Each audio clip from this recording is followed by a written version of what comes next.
El último capítulo de nuestro cuento merece bien el título del fin de una estirpe. La estirpe de los libres.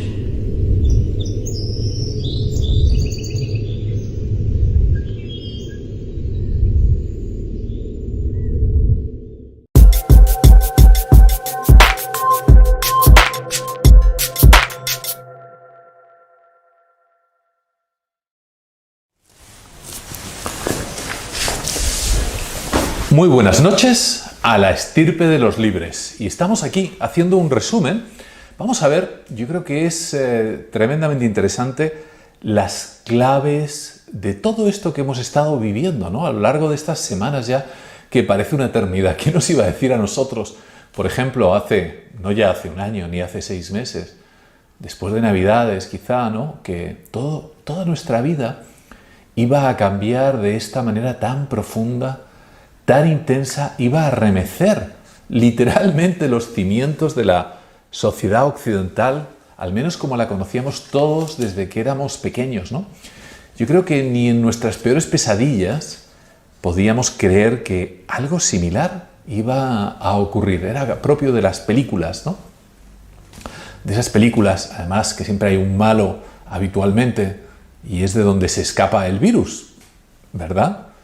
Bueno, y ya, mira, ya hemos dado con una de las claves, que es lo que justamente vamos a hacer esta noche. Vamos a ver las claves, algunas claves importantes o esenciales. Por supuesto que hay muchas. Podríamos estar hablando quizá toda la noche de este tema. Pero vamos a tocar algunas que son, yo creo, justamente las más importantes o las fundamentales. La primera de ellas, yo creo que es algo esencial, ¿no? No solamente dónde salió el virus, sino cómo es que lo vimos venir.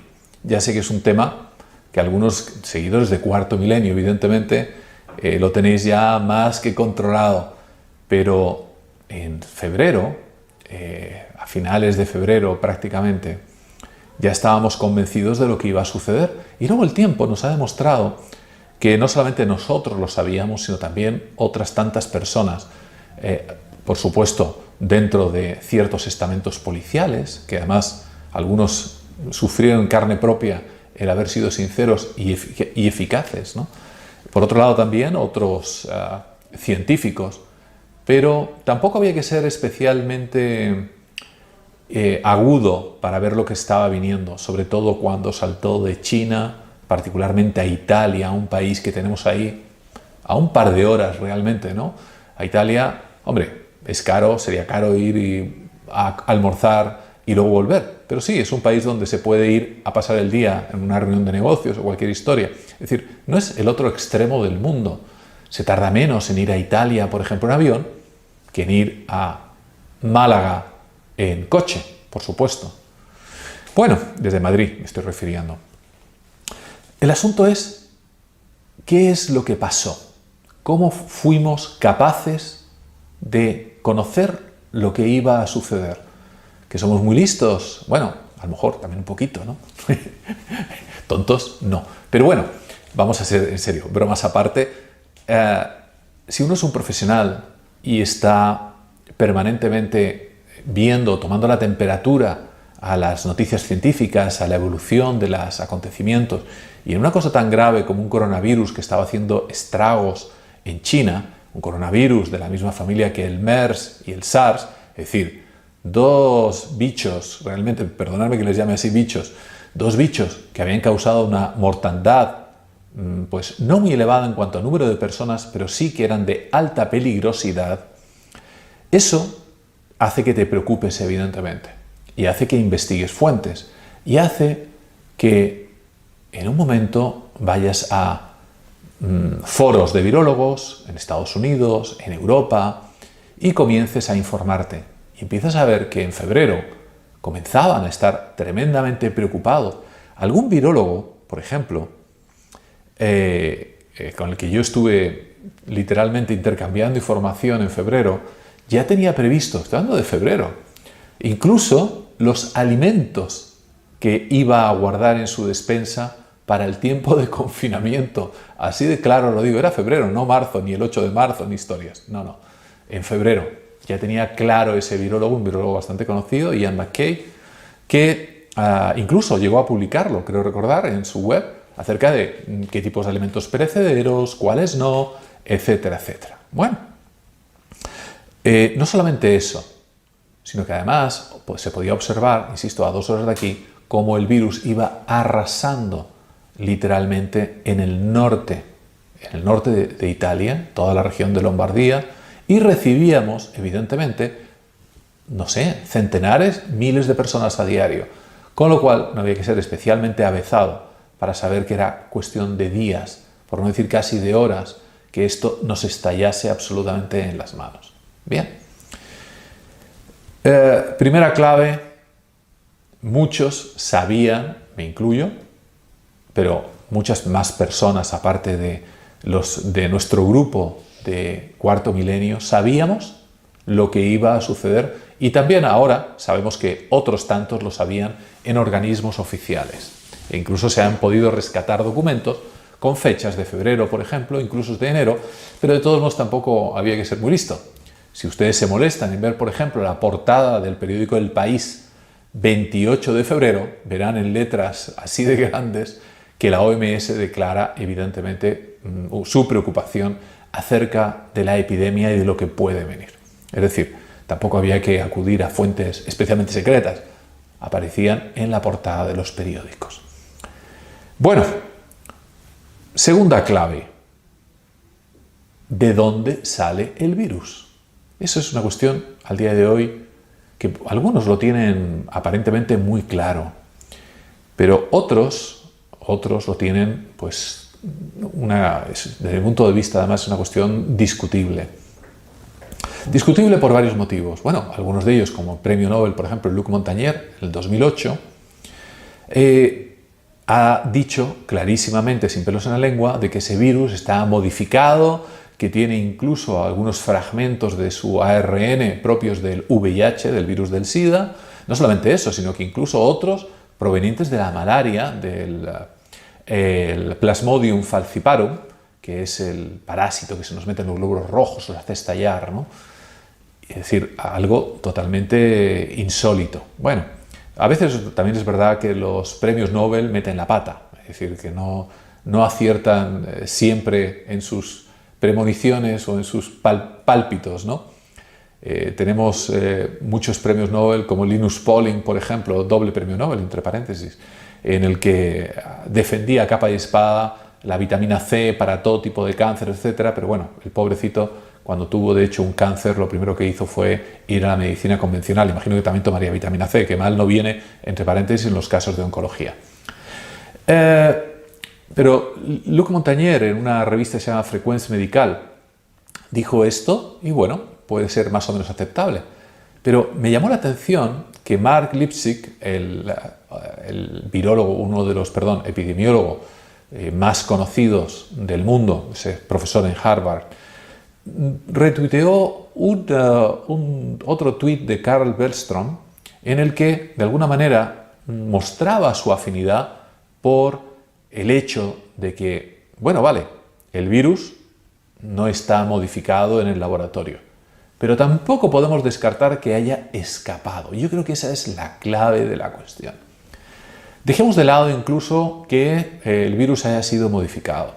Estamos viendo incluso algunos gobiernos, como Alemania, Estados Unidos, que quieren demandar literalmente a China, seguramente porque tienen más datos de los que tenemos nosotros, por miles y miles y miles de millones. Al parecer, supuestamente, en estos laboratorios, y bueno, sin supuestamente, de hecho hay publicaciones al respecto, se hace lo que se llama gain of function con algunos virus, que es incrementar, por ejemplo, el contagio, la virulencia de algunos virus. ¿Para qué? Pues para hacer experimentos con ellos, para buscar vacunas, también se les modifica, se les estudia.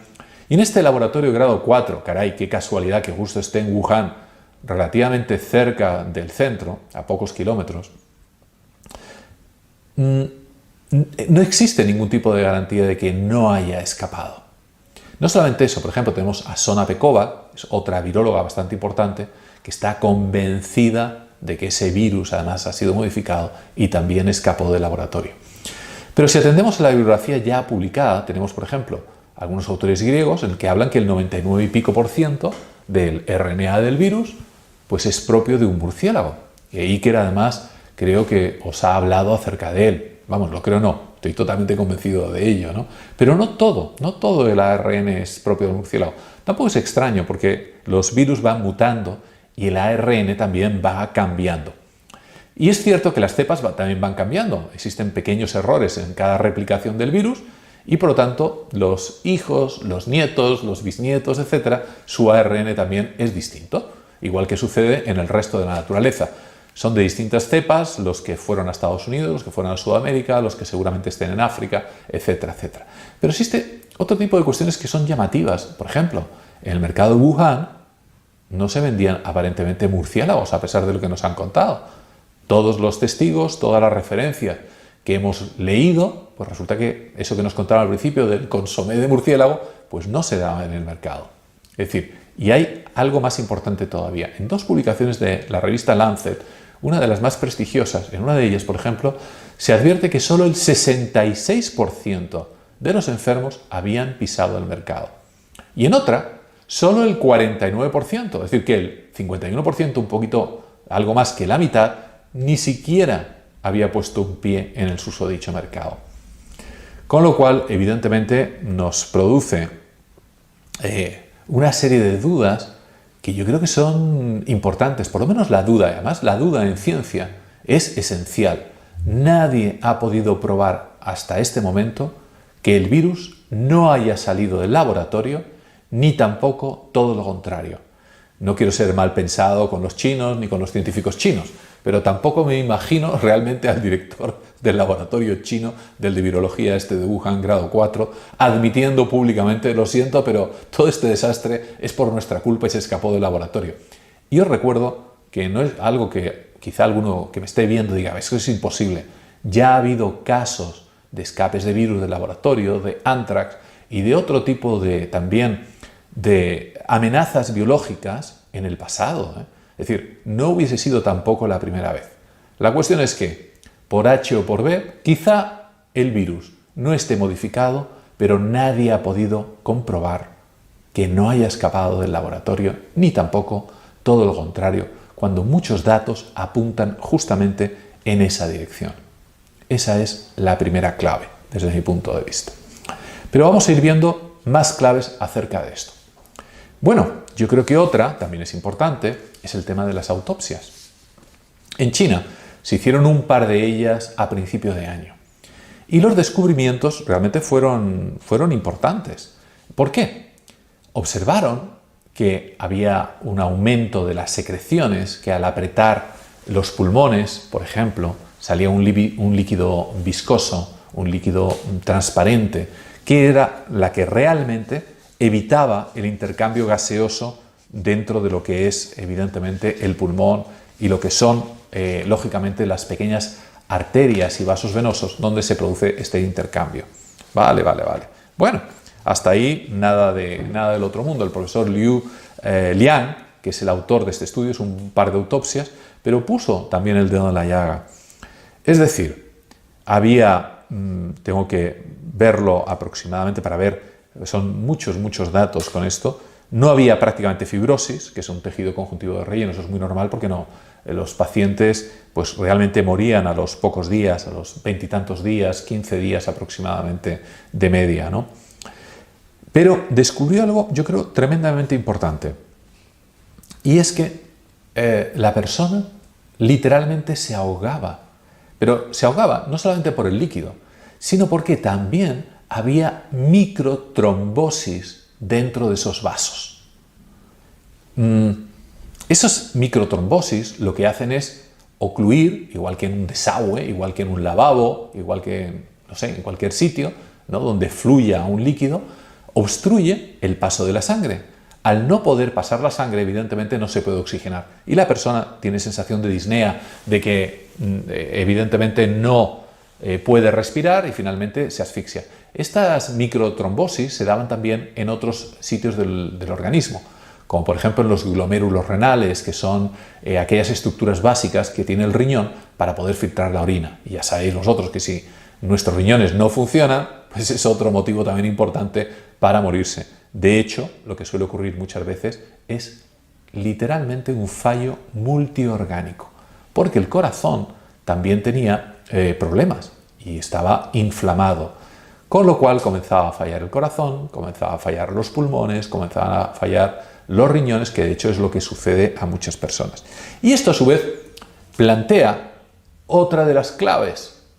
Vamos a ver, los respiradores, sí, evidentemente son necesarios, vale, pero como el mismo Liu Liang postula, si tenemos los pulmones prácticamente encharcados, con edema, que no puede intercambiar gases, por mucho que tú le metas aire, te asfixias. Es decir, el aire no circula en el pulmón, pero no penetra dentro del organismo. Y esta yo creo que es una de las claves a los que nos tenemos que referir esta noche. Es decir, la persona se asfixia a pesar de que tiene aire. Esto es muy importante, porque quizá en un futuro próximo, a lo mejor lo que tenemos que hacer en vez de comprar tantos ventiladores sería tener unos ECMO. ¿Qué son los ECMO? Pues son unas máquinas que lo que hacen es circular la sangre fuera del cuerpo, una extracorpórea vulgarmente hablando, y por un sistema de membrana lo va oxigenando. Esta oxigenación hace que la persona pueda sobrevivir a pesar de que sus pulmones, por ejemplo, como en este caso, no funcionen. Bien, ya hemos roto otro mito, pero hay más todavía. Por ejemplo, ¿realmente todos los que fallecen o todos realmente tienen patologías previas? Bueno, en el estudio, por ejemplo, italiano del doctor Luca Carsana, vemos 38 casos, que también desconocemos si han sido realmente escogidos al azar o no, de los cuales 31 tenían patologías previas. Pero claro, hablamos de patologías previas, ¿de qué estamos hablando? ¿Realmente de personas que estén con un pie en la tumba? No necesariamente. Por ejemplo, 18 tenían problemas de tensión arterial, que ya se ha visto que es uno de los trampolines para irse al otro mundo. 9 eran diabéticos, que es un problema relativamente extendido en nuestra sociedad, desgraciadamente, ¿no? 11 tenían alteraciones cardíacas, pero tampoco eran especialmente notables.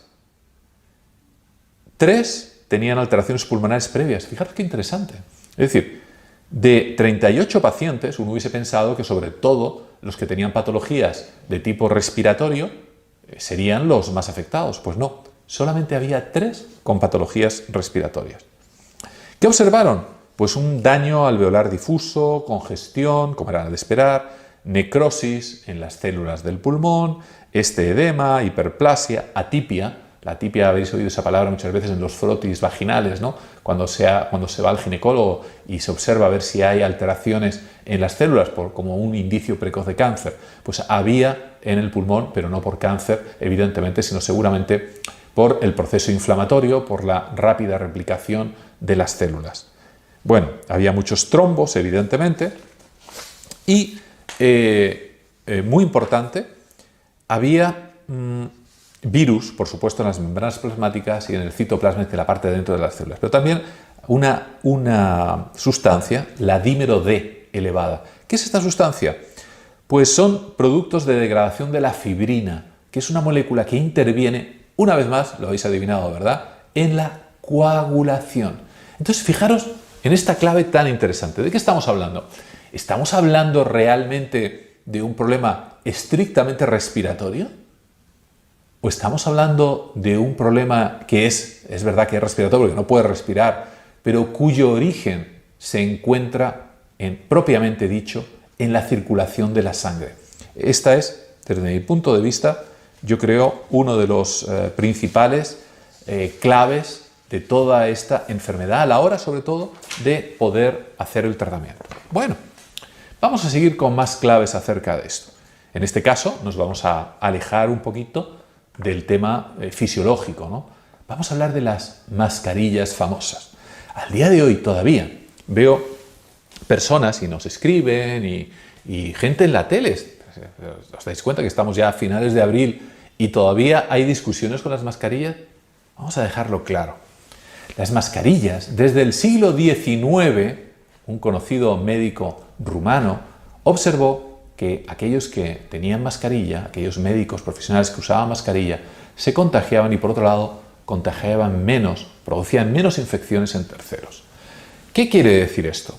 Cuando escucháis a alguien decir que la mascarilla no sirve absolutamente para nada, le podéis contestar, pero así, claramente, será a ti porque eres insolidario. ¿Por qué digo esto?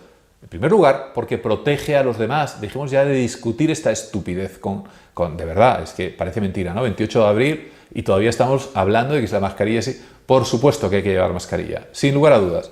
Y además, en aquellas ciudades, por ejemplo, de Castilla-La Mancha, de Cataluña, en Madrid, que hemos tenido literalmente, y todavía lo tenemos, ojito, un verdadero Wuhan o una verdadera Lombardía entre nosotros, ¿de verdad nos vamos a quitar la mascarilla? Somos tontos. ¿Qué queremos? ¿Que volvamos otra vez al estadio anterior? Sería un gravísimo error. Como sabéis, hay diversos tipos de mascarilla, desde las caseras hasta las FFP1, las 2, la número 3. Cada una de ellas, la 3 es el máximo, tiene una serie de cualidades a la hora de filtraje. La 3 es la máxima, la que menos partículas deja pasar a través del tejido que lleva. Algunas tienen válvula, lo habéis visto muchas veces cuando la gente en la calle, en la parte frontal o laterales. Casi todas son desechables, pero es esencial, es otra de las claves, sin lugar a dudas. ¿La mascarilla?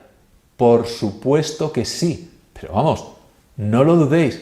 Aunque sea, fíjate, el CDC hace 3 semanas aconsejaba a los súbditos norteamericanos que si no tenían mascarilla, por lo menos hiciesen una con una bufanda. ¿Por qué? Porque algo frena. Fijaros que es muy interesante, no solamente en los estornudos, no solamente en la tos, sino también incluso cuando estamos hablando. Lo que llamamos en España los perdigones. Saltan pequeñas gotitas que pueden alcanzar perfectamente 1 metro o más. Es decir, creo que es una de las reglas de higiene fundamentales para poder salir adelante entre todos. Es lo que va a prevenir que contagiemos a otros. Y en muchas ocasiones estoy casi convencido también que nos contagia. Entonces, la mascarilla, por favor, dejémonos de tonterías, dejémonos de dudas, no le hagamos caso a nadie y vamos a utilizarla. La hacemos en casa si no tenemos, no vale la excusa de es que no las venden. Actualmente, al menos en Madrid, muchísimas farmacias incluso las regalan prácticamente las de papel, ¿no? En el metro también, y si no, nos la hacemos. Creo que es un deber cívico importante, sobre todo porque estamos yendo hacia este desconfinamiento. Bien, los test Los test, como bien sabéis, hay prácticamente de 3 tipos en general: los PCR, inmunológicos y aquellos otros que detectan anticuerpos. ¿Anticuerpos frente a qué? Anticuerpos lo que detectan son esas sustancias que nuestro organismo ha generado frente al virus. Habitualmente 2 tipos de anticuerpos, los de tipo G y los de tipo M. Unos detectan a largo plazo y otros detectan a corto plazo, es decir, si la infección es inmediata, ha sido hace muy poquito tiempo, o por el contrario, ya llevamos unas cuantas, por lo menos un par de semanas o más. También resultan fundamentales, por supuesto que sí. Tenemos que ver, en primer lugar, cuál es nuestro estatus. O sea, ¿nos han contagiado? ¿Lo hemos superado? Yo creo que es importante, ver, por un lado, si, por ejemplo, si vamos a trabajar. Por ejemplo, en mi caso, soy médico. Si voy a trabajar, ¿puedo contagiar a mis pacientes? Yo creo que es importante, ¿no? Es que hoy mismo hemos visto a un señor que suele salir con frecuencia diciendo que, bueno, ya veríamos a quién se le iba a hacer los test a grupos concretos y tal y cual. Bueno, la gente se ha puesto furiosa en las redes sociales. Por supuesto que sí. ¿Cómo que a grupos concretos? ¿A qué grupos concretos? Algunos los conocemos, ¿no? Porque salen en la tele cada 2x3 diciendo, y voy por mi tercer test, ¿no? Sí.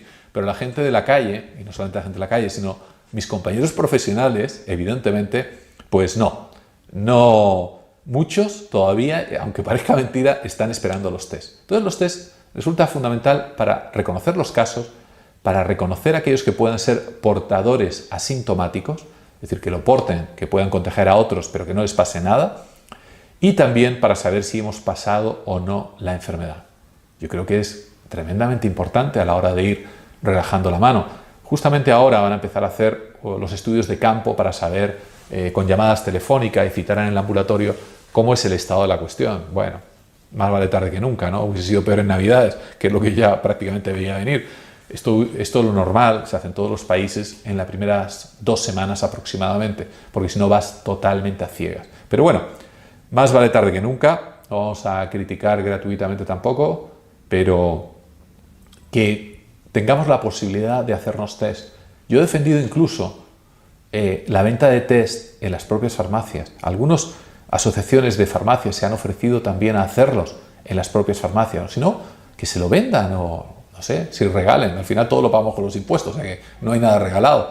Pero en la propia farmacia, ¿por qué no vamos a poder hacernos nosotros mismos test? Ustedes dirán, ¡qué locura! No. Mire, en las farmacias, por ejemplo, venden test para el VIH, para el SIDA, sí, lo pueden comprar ustedes, un poco caro, por 20 y tantos euros, pero se puede comprar. Es decir, no pasa nada, tampoco hay que ser un Einstein o un premio Nobel para hacérselo. Es una gotita de sangre, echar en un sitio, seguir las instrucciones, igual que un test de embarazo, se producen unas líneas y usted puede ver el resultado en poquísimos minutos. ¿Por qué no vamos a poder saber cuál es el resultado? Si encima lo unimos a una aplicación de un móvil, por ejemplo, que nos dirija, que saque la foto, que la podemos evaluar, pues yo creo que sería fantástico. Es decir, los test es otra de las claves. Bien, vamos a seguir con más claves. Entre test y mascarillas, sabemos qué es lo que tenemos, no sabemos lo que tenemos, ¿podemos salir a la calle? A pesar de todo, tenemos que tomar el máximo de precauciones. Dentro de muy pocos días se va a abrir otra vez la mano, van a poder salir a la calle las personas mayores, las personas que sean deportistas o que quieran dar paseos, que también es una forma fantástica de hacer deporte. Tenemos que tener cuidado, tenemos que dejar por lo menos 2 metros con una persona que vaya al lado. Tenemos que tener cuidado a la hora de cruzarnos con alguien, porque he estado viendo en las redes sociales que muchos dicen, qué exagerados son, ¿por qué llevan mascarillas si no están en sitios cerrados o tienes que estar a menos de 2 metros o tal y cual? Como si las circunstancias fuesen siempre perfectas, ¿no? Es tan absurdo como decir, no me voy a poner cinturón de seguridad en el coche porque hoy no voy a tener un accidente. Claro, sí, por supuesto. Así, ojalá fuese la vida así de clara, ¿no? Pues evidentemente podemos tener un encuentro con alguien se puede parar a conversar con nosotros, evidentemente también cuando nos cruzamos por la calle, por las veredas, hay momentos en que tenemos menos de 2 metros en muchas ocasiones. En el autobús, si vamos a ir sentados, la persona se baja a su parada y pasa al lado nuestro. Es decir, eso de los 2 metros, como si tuviésemos una burbuja, sobre el papel es perfecto, pero en la práctica no se da. Así que una vez más, la mascarilla y la distancia de seguridad. Si por el contrario vamos a salir en estos días a correr, tiene que haber más metros, tiene que haber 5 metros, 6 metros, 7 metros, incluso si vamos en bicicleta, perfectamente 10, 15 o más metros, porque se crea detrás nuestro, y más aún si vamos sudando, si vamos transpirando, se crea detrás nuestro un verdadero aerosol, una verdadera nube de partículas que van cayendo ahí detrás y que pueden ser respiradas por otra persona. Por ejemplo, en las playas en California están pensando que los días de viento a lo mejor no se puede abrir la playa, porque si tenemos a alguien delante nuestro en dirección al mar, estornuda, tose y no lleva mascarilla, el viento nos lo va a traer directamente hacia nosotros. ¿Creéis que es difícil? Sí, seguro. ¿Recordáis cuando hay gente, o por lo menos ya creo que apenas la hay, que fuma en la playa? ¿Verdad? ¿A qué molesta cuando viene el humo encima? Bueno, el humo son partículas más grandes todavía que las partículas de virus. Y sin embargo notáis instantáneamente cuando alguien está fumando y se os viene a la cara, ¿verdad? Pues ahí tenéis un ejemplo, por ejemplo, sin ir más lejos. Es decir, a la hora de caminar por la calle, de andar en un momento de aquí para allá, la distancia es esencial, esencial. En algunas actividades, además, por ejemplo, en la mía como médico, que el paciente, a ser posible, lleve mascarilla y el médico, en este caso yo, también llevar mascarilla y respetar esa distancia de seguridad. Otra de las claves con sus matices, que creo yo que esas son más clave todavía que la propia distancia per se. Bien, luego estamos con otra historia que son los animales. Los animales, lo único que se ha visto es que los humanos somos capaces de contagiarles. El tema del murciélago, pues ya veremos a ver cómo acaba esa historia con las investigaciones en el futuro. Pero con los animales, con las mascotas, aparentemente no hay gran peligro. Es decir, sobre todo si el animal no anda por ahí suelto, no se relaciona con otros animales, porque también se pueden aparentemente contagiar de unos a otros, aunque habrá que verlo con la bibliografía, pero desde luego los veterinarios, por ejemplo, uno de ellos, el director de una de las principales agencias norteamericanas de veterinaria, dice clarísimamente que cuidado con andar soltando los animales por ahí o andar relacionándose con los animales desconocidos. Pero con las propias mascotas, con los animales que tenemos y sobre todo si están bien cuidados, como es lógico en nuestro entorno, no hay el más mínimo peligro. Así que, por favor, no pensemos que tenemos que, por supuesto, ni que abandonarla, ni que tomar ningún otro tipo de precauciones, excepto los que acabo de mencionar. Así que no llegue la sangre al río para nada, ¿no?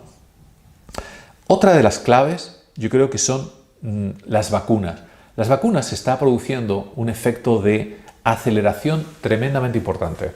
Se están buscando voluntarios y además voluntarios para que saltarnos una de las etapas, de estas etapas de experimentación en las cuales lo que se ha hecho hasta ahora, todos estos años, es que se inoculaba la vacuna experimental y se soltaba a la persona, una manera de hablar, ¿no? La persona volvía a su hábitat habitual y a los pocos meses les iba haciendo test, iba haciendo pruebas en laboratorio y viendo si desarrollaba anticuerpos, cómo iban estos anticuerpos desarrollándose y, por supuesto, como es lógico, si eso le protegía frente a la enfermedad.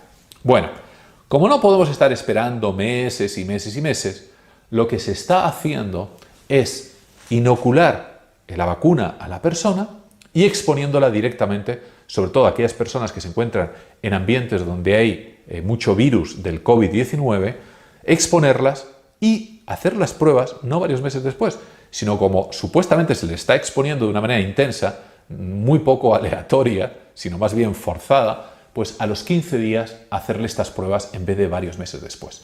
Esto supone una aceleración enorme en el proceso de consecución de la vacuna.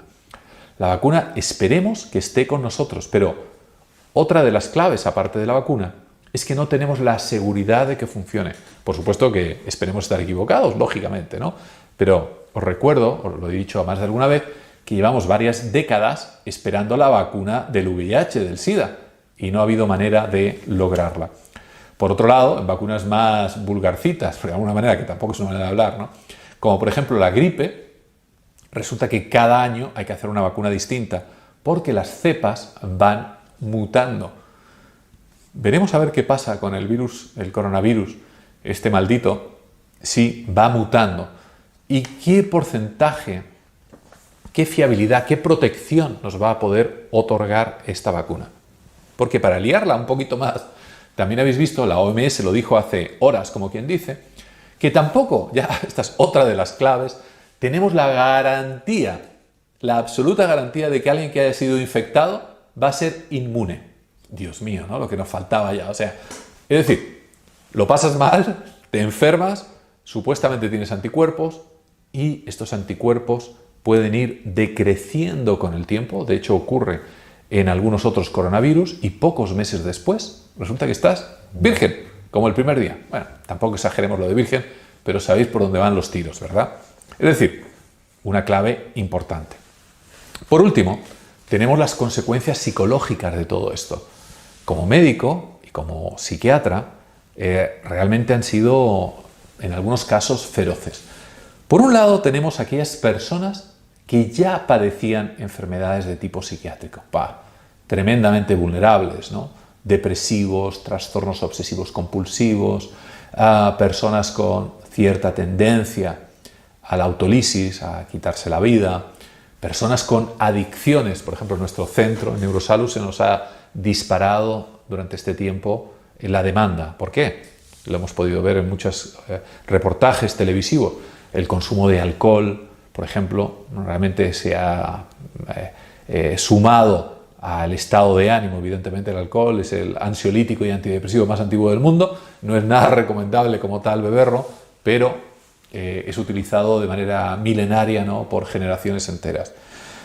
La salud mental es algo que está siendo profundamente comprometida. No ya a aquellos que tenían antecedentes, sino también, evidentemente, a personas aparentemente normales. Por ejemplo, ¿qué cosas hemos detectado? Alteraciones de sueño muy frecuentes, se han disparado. ¿Por qué? Por un lado, la falta de ejercicio físico. Por otro lado, la alteración de las rutinas. Y una tercera muy importante, que es la alteración de los ritmos circadianos. Los ritmos circadianos son aquellos que dependen de la luz. Nos da la luz en los ojos, eso activa una zona del cerebro que a su vez manda una señal a diversas partes del organismo, entre ellas las suprarrenales. Por el día segregamos cortisol, que vosotros lo tendréis asociado quizá al tema del estrés, pero dentro de unos límites normales no es malo. Nos produce sensación de estar despiertos, de estar alertas, de estar funcionando. Pero por la noche el cortisol va decreciendo y eso nuestros ojos lo van percibiendo, mejor dicho, nuestro cerebro, a través de los ojos, evidentemente, y entonces el cortisol comienza a disminuir y empieza a subir una hormona que seguro os suena pues muy familiar, que es la melatonina. La melatonina nos tranquiliza, nos relaja y nos induce al sueño. La melatonina, a su vez, se genera a través de una serie de otro tipo de neurotransmisores y de aminoácidos. El primero de ellos, para que os deis cuenta, es el triptófano. El triptófano es un aminoácido, se encuentra, por ejemplo, muy abundantemente en la leche de vaca. De hecho, el viejo remedio ese de un vasito de leche antes de dormir templadito, ¿no?, que rico sienta, pues tiene triptófano. Eso hace que nuestro cerebro vaya produciendo hidroxitriptófano. El hidroxitriptófano se convierte en serotonina, que es una sustancia antidepresiva natural que regula nuestro estado de ánimo y está relacionada con la melatonina, porque luego la serotonina se convierte en melatonina. Es decir, es una cadena llena de eslabones. Como falle uno de los eslabones, caput. Es decir, ¿qué pasa? Si falla la cadena, se altera la serotonina. Si se altera la serotonina, nuestro estado de ánimo cambia, nos volvemos irritables. Os suena a muchos de los que habéis estado confinados, ¿verdad? Irritables, malhumorados. Es decir, la depresión tiene muchísimos síntomas, no es solamente estar triste. La tristeza es uno de las docenas de síntomas que tiene la depresión.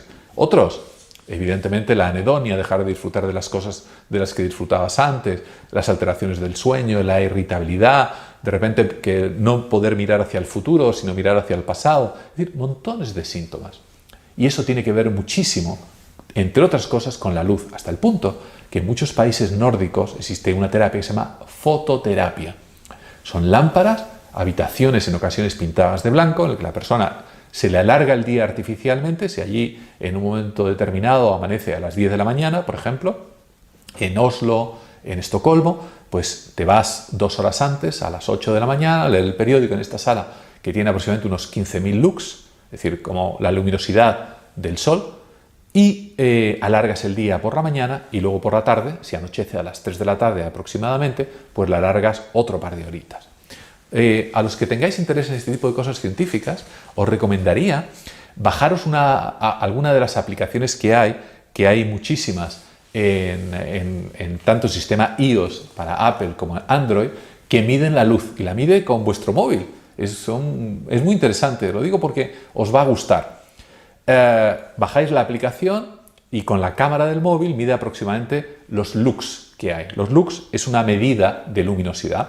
Entonces, lo podéis poner, por ejemplo, dentro de casa, al lado de la ventana. Si tenéis una terraza o ahora mismo que vayáis luego al mercado o a dar una vuelta con el niño, pues lo veis en la acera que da a la sombra y luego en la acera, por ejemplo, que da el sol. Bueno, las diferencias son no importantes, sino brutales. Nuestro cerebro se va acostumbrando al tipo de luminosidad que hay tanto fuera como dentro y parece que las diferencias no son tremendamente ostentosas. Mirad, yo he hecho las mediciones muchas veces, tenemos 12.000, 14.000 lux aproximadamente un día de primavera al sol. Pero es que te vas, por ejemplo, a la acera donde da la sombra y cae a la mitad. Pero es que te vas al lado de una ventana y de 12.000 baja 10 veces más a 1.200. Te alejas de la ventana y te puedes llevar la sorpresa de irte a 500. Y como esté nublado, mucho menos. ¿Qué quiere decir esto?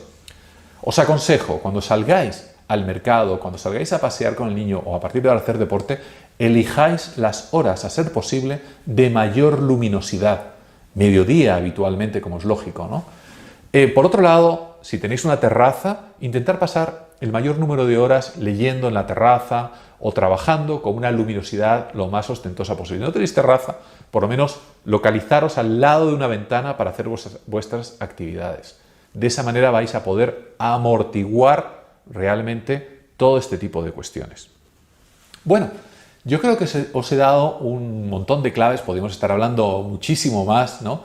Pero estas son algunas de las claves que quiero que os quedéis hoy, que a mí me parecen esenciales y que además como médico las aplico, os doy mi palabra, las mascarillas, las distancias, todo esto me lo tomo muy en serio porque nos va la vida en ello. Y cuando tengáis alguna duda, mirad una vez más todas esas noticias que nos vienen de China, gente que tiene mucha experiencia ya con este tema y son draconianos al respecto. No nos relajemos, no vivimos histéricos con el tema, por supuesto ni obsesionados, pero no nos relajemos. ¿Por qué? Porque muchas de estas claves, os habéis dado cuenta, toman poco trabajo en hacerse, no son especialmente trabajosas, no son algo que nos lleve mucho tiempo, ni tampoco son especialmente caras para nada, pero nos pueden salvar literalmente la vida o de alguna otra persona cercana a la que podamos contagiar. Son claves tremendamente importantes, por otro lado, para poder entender qué es lo que ha sucedido a nuestro alrededor. Cuanto mayor información tengamos, mejor vamos a poder capear este temporal. Yo creo que es así de claro. Y también lo tenemos clarísimo en la estirpe de los libres. Os damos toda la información sin ningún tipo de anestesia. Os damos la información como realmente nos llega a nosotros los profesionales. ¿Que nos podemos equivocar en alguna cosa? Por supuesto, pero recordar siempre, a mentir no lo vamos a hacer. Eso sin lugar a dudas. Así que os mando un gran saludo a todos los seguidores, un gran saludo Iker, un gran saludo también a mis compañeros y como siempre os digo, mucha fuerza.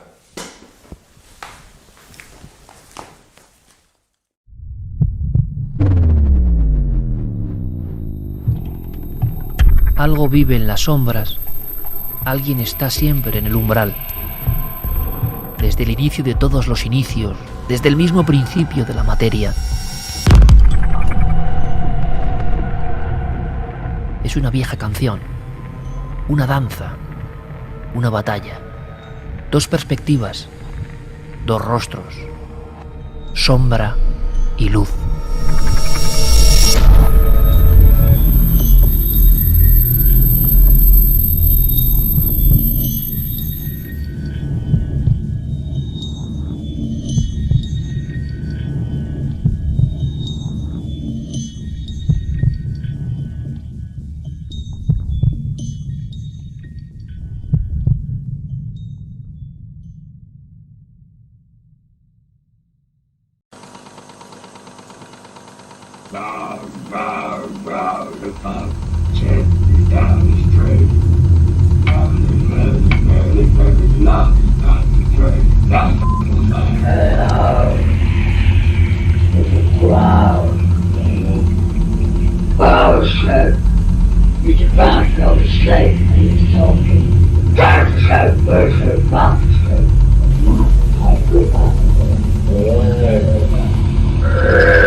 Puede costar creer que lo que acabamos de escuchar es la voz de una niña de 11 años.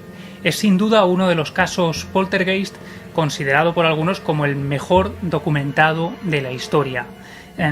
Los investigadores Ed y Lorraine Warren afirmaron que el caso Enfield, al que hoy damos paso, hacía o convertía a Amityville en un juego de niños, porque mientras los lads, los protagonistas del caso Amityville, pudieron huir de la casa a los 28 días, en el caso de la familia que vivía en este barrio de Enfield, la familia Hodgson, tuvo que vivir allí recluida durante 3 años. Se trataba de una familia humilde, de una familia que no tenía dinero para poder marcharse de allí, y vivieron acosados por una serie de fenómenos inexplicables que incluso llegaron a poseer, o así afirmaron algunos, a la pequeña Janet Hodgson de 11 años. Esta niña era la causante de una serie de fenómenos aparentemente inexplicables que pusieron de cabeza a importantes periodistas, a parapsicólogos, a historiadores, a investigadores.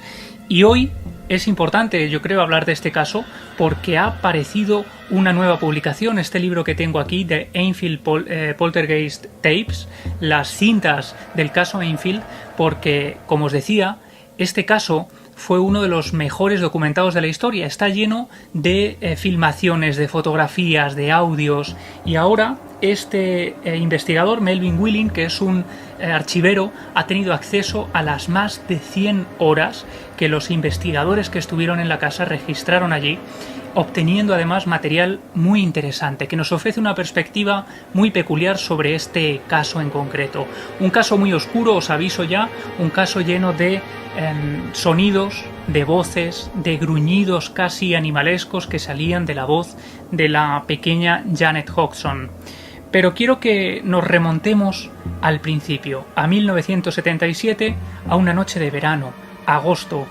Las niñas duermen arriba, se trata de una familia de 4 hijos que viven con su madre, con Peggy, porque su padre, el marido de Peggy, los ha abandonado. Se ha marchado, se trata de una familia que solo viven con la madre. Hay 2 hermanas, las 2 niñas, Janet y Margaret, y 2 pequeños que viven con ellas. Es de noche, a las 9:30 aproximadamente, se han ido a la cama cuando de pronto Peggy escucha a sus hijas que duermen en la misma habitación gritar alarmadas como si algo estuviera ocurriendo. Ella sube, va rápidamente a la habitación y encuentra un auténtico revuelo. Las niñas dicen que algo, cuando han apagado la luz, ha empezado a mover sus camas. Ellas creían que eran la una a la otra, pero entonces se dan cuenta de que cada una está en sus camas y mientras algo las está moviendo. Además, se ha producido el movimiento de una silla que se ha arrastrado a lo largo de la habitación y ha habido un baúl que también se ha movido solo, como si alguien lo hubiera arrastrado en ese preciso momento. Peggy no puede dar crédito a lo que está ocurriendo, cree que se trata de una broma de sus hijas, vuelve a colocar todo en su sitio, aunque se da cuenta de que el baúl es muy complicado de mover. Eso le hace sospechar que sus hijas no han podido hacerlo. Está lleno de objetos. Vuelve a su dormitorio y al cabo de unos minutos empieza de nuevo ese estruendo que despierta a los niños incluso, que ya estaban dormidos en su habitación. Cuando llega allí se encuentra el mismo panorama. Las sillas se han movido, se ha movido también ese enorme arcón que hay en la habitación de las niñas, y como Peggy es incapaz de entender lo que está ocurriendo, decide coger a sus hijas y a sus hijos, se marcha de la casa, se deja prácticamente la puerta abierta y va en busca de ayuda de alguno de sus vecinos. Y es entonces cuando llegan los Nottingham. Esta historia vais a descubrir que está llena de testigos. Sería sin duda uno de los casos que mayor número de testigos tiene, porque por allí pasaron policías, vecinos, parapsicólogos, curiosos, familiares, todo tipo de personas a lo largo de los 3 años que se prolongaron los sucesos, especialmente en los primeros meses, cuando fueron más virulentos y cuando provocaron un mayor interés. Allí llegan los Nottingham, inspeccionan la casa creyendo que podría haber sido algún tipo de broma, y lo que les sorprende es que empiezan a escuchar perfectamente unos golpazos muy fuertes que van recorriendo el pasillo, que parecen acercarse a ellos como si alguien invisible estuviera golpeando con su puño los muros de la casa. Incapaces de entender lo que sucede, ellos también salen de allí horrorizados, sorprendidos, y llaman a la policía. Creen que no les queda otra, que solo la policía puede ayudarles en una circunstancia que son incapaces de entender. Así que llega allí la policía se persona, una pareja en concreto. Una de los agentes que llegan allí es Caroline Hibbs. Tenemos fotografías incluso de ella, porque firma una declaración jurada en la que relata lo que ha vivido, porque esa noche, cuando la pareja de la policía entra en el domicilio de la familia, descubren que hay algo que se está moviendo en la habitación de las niñas. Ellos echan a correr escaleras arriba y al llegar lo que descubren es que hay una silla que se está moviendo, que está girando sobre su propio eje, y ellos llegan a alcanzar los últimos segundos del fenómeno, son testigos de lo que se está produciendo allí, escuchan incluso los golpazos que están sonando por toda la casa y deciden marcharse. Dicen que son testigos de lo que está ocurriendo, reconocen haberlo vivido, pero sus competencias son incapaces o son imposibles de aplicarse, digamos, a ese fenómeno. Ellos no consiguen solucionar lo que está ocurriendo y deciden marcharse. Pero, como decía, escriben una declaración jurada relatando todo lo que ha sucedido. Y tenemos las imágenes de esta pareja de policías porque acto seguido apareció la prensa por allí. ¿Por qué? Porque con el paso del tiempo, con el paso de los días, empezaron a adquirir mayor virulencia estos fenómenos. Los vecinos ya estaban sobrecogidos por lo que estaba ocurriendo a esta pobre familia que se encontraba absolutamente desamparada.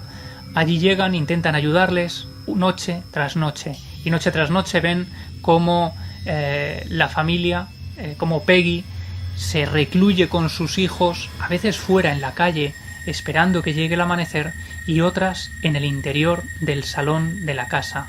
Allí establecen un campamento base porque no se atreven a subir a la planta de arriba, donde suceden la mayoría de los fenómenos, donde ese vaivén de las camas, esa sensación de que unas manos frías, invisibles, están agarrando a las niñas por los tobillos en mitad de la noche, todo eso genera tanto pavor en la familia que hace que se recluyan en el salón, como tantas veces hemos visto en algunos casos, incluso en casos españoles, en los que la familia tenía que esconderse de lo que fuera, de aquello que eran incapaces de entender.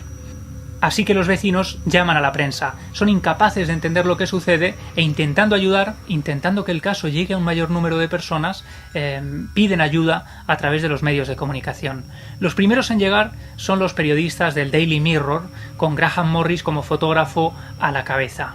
Llegan allí intentando hacer un reportaje, intentando contar o intentando averiguar lo que está sucediendo allí. Pasan las horas, en mitad de la noche han hecho un despliegue técnico, han colocado cámaras fotográficas, han colocado grabadoras, han entrevistado por supuesto a los testigos y no sucede absolutamente nada. Es una noche tranquila, todo parece una especie de broma que les ha contado la familia, les han hecho perder el tiempo y un poco enfadados incluso, terminan marchándose de allí.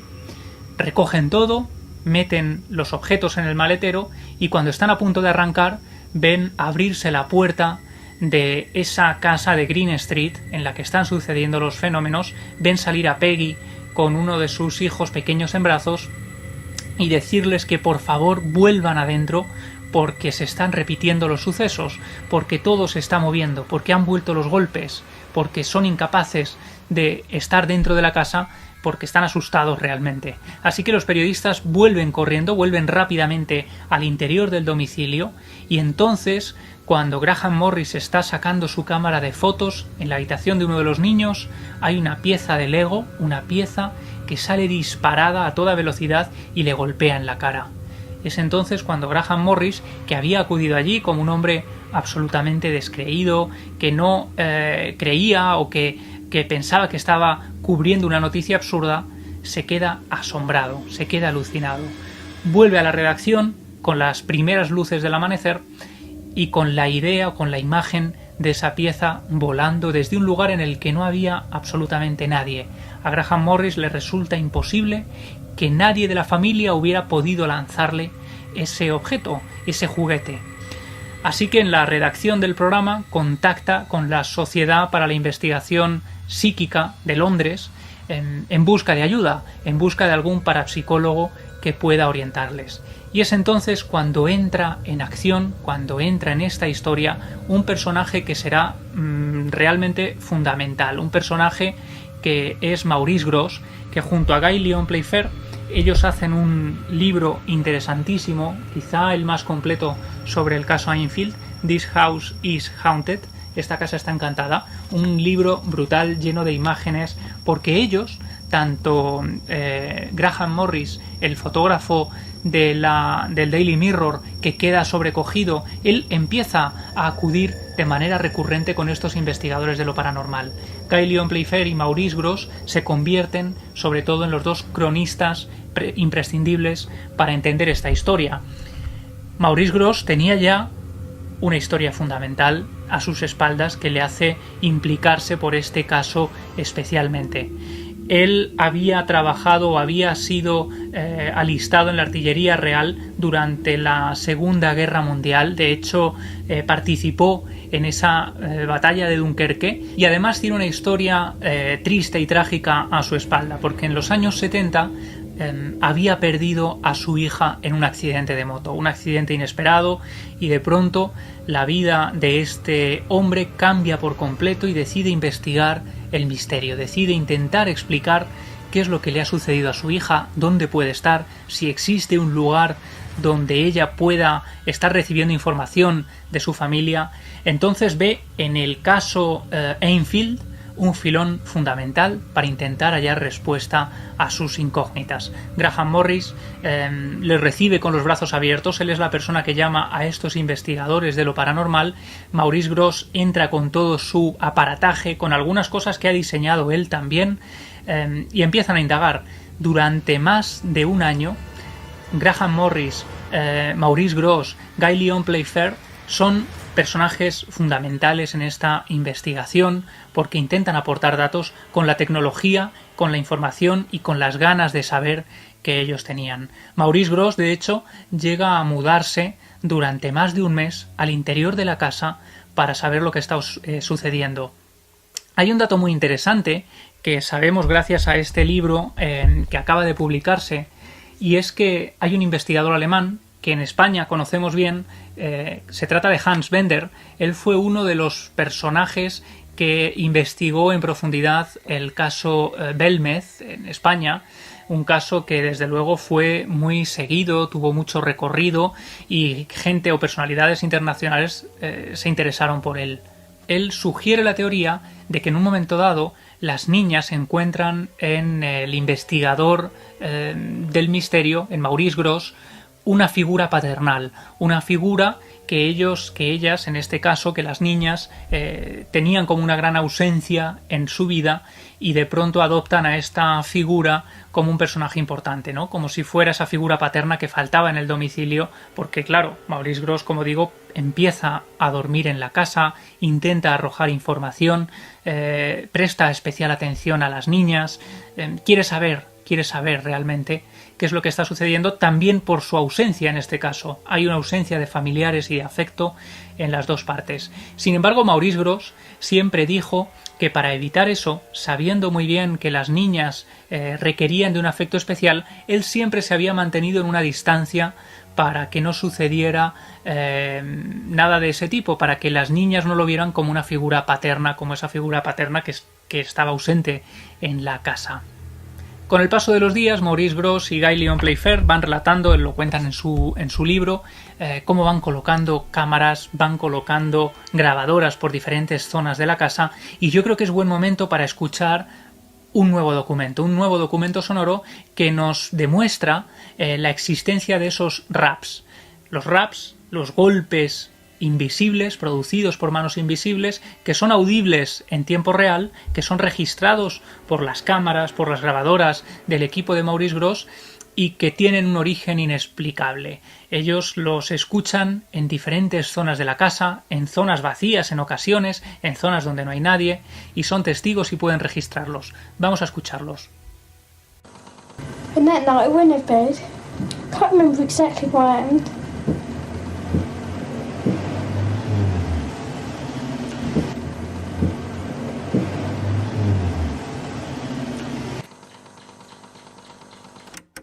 Cuentan los investigadores que esos sonidos eran producidos, como decía antes, por manos invisibles. No sabían muy bien determinar su origen. Así que incluso llegan a mandarlos a analizar a un laboratorio, hacen estudios comparativos. Por ejemplo, Maurice Grosse se pone a dar golpes en las paredes de la casa, en los peldaños de la escalera, por ejemplo, para intentar comparar si se trata del mismo tipo de sonido o incluso si proceden de ese mismo lugar. Los resultados de los análisis son francamente interesantes, porque los golpes producidos de manera natural por los investigadores que estaban allí tenían una curva ascendente en ese espectrograma, tenían una curva ascendente muy clara y luego se mantenían hasta que terminaban, hasta que cesaban. Sin embargo, cuentan que los raps, los golpes producidos de manera inexplicable, aparecían como envueltos en una especie de burbuja, en una especie de atmósfera muy especial que les hacía claramente diferenciar unos de otros. Había una diferencia muy evidente entre este tipo de sonidos, en este tipo de golpes naturales, y esos otros que eran incapaces de explicar. Van pasando los días, Maurice Grosse sigue investigando, sigue queriendo saber, y hay un momento en el que incluso llegan a establecer una especie de comunicación con esos golpes. Digamos que los fenómenos tienen una línea de progresión muy clara. En un primer momento es esa silla que se mueve, ese baúl, ese arrastrar de objetos. Continúan con los raps, con esos golpes de naturaleza desconocida aparentemente, y van avanzando, van convirtiéndose en fenómenos mucho más agresivos, mucho más evidentes, y que van adquiriendo una especie de inteligencia, porque esos golpes en un primer momento podrían parecer aleatorios, pero Maurice Grosse decide utilizar una técnica que es la tiptografía, muy conocida en el ámbito paranormal, que es intentar comunicarse con el otro lado a través de golpes, haciendo preguntas de sí o no y diciendo si la respuesta es sí, da un golpe, si la respuesta es no, da 2 golpes. Por fortuna, como decíamos, el caso Enfield es uno de los mejores documentados de la historia, así que podemos escuchar cómo fue uno de esos momentos, cómo fue uno de esos experimentos en los que Maurice Grosse, Guy Lyon Playfair, la familia, acurrucada en el salón, en mitad de la noche, empiezan a escuchar los golpes y deciden hacerles preguntas. Esto es lo que sucedió. Knock 1 for no and 2 for yes. Are you a male spirit? 1 for no and 2 for yes. There's 2. You are a male spirit.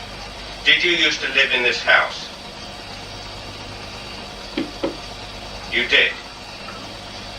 Was it more than 50 years ago? Yes. Did you die in this house? Did you pass on? You did pass on in this house. Why you are upsetting this family? Is it because you enjoy doing it? You understand me? Please go away. Ahí estaba esa idea que empezaba a rondar de que en la casa de Green Street podía haber un pasado trágico, alguien que había muerto ahí, alguien que se estaba divirtiendo asustando a la familia, alguien que no parecía dispuesto a marcharse del lugar. Y es en ese momento cuando los fenómenos siguen creciendo, siguen ampliando su espectro, siguen ocurriendo cosas de mayor crudeza hasta el punto de que los familiares empiezan a sentirse incluso amenazados por esas fuerzas que están desplegándose ante sus ojos de manera absolutamente incomprensible. Por ejemplo, gracias a Guy Lyon Playfair, que coloca una cámara fotográfica en la habitación de las niñas, desde un primer momento tanto Janet como Margaret, de 11 y 13 años, parecen el epicentro de los fenómenos. Parece que todo se dirige hacia ella y especialmente hacia Janet. Gracias a su cámara fotográfica colocada en la habitación y programada de forma bastante avanzada a su tiempo para que ante el menor movimiento o para que en un momento determinado, utilizando determinadas franjas horarias en las que mayor número de fenómenos se producía, va tomando fotos, hace un barrido fotográfico en la habitación y obtiene estas fotos que son famosísimas, quizá las fotos más famosas en el ámbito de lo paranormal, porque en su momento, aunque fue muy famoso en Inglaterra, al resto del mundo prácticamente no nos llegó, pero sí nos llegaban estas fotos en antiguas enciclopedias o en antiguas revistas de misterio en las que se ve a las niñas siendo zarandeadas de la cama.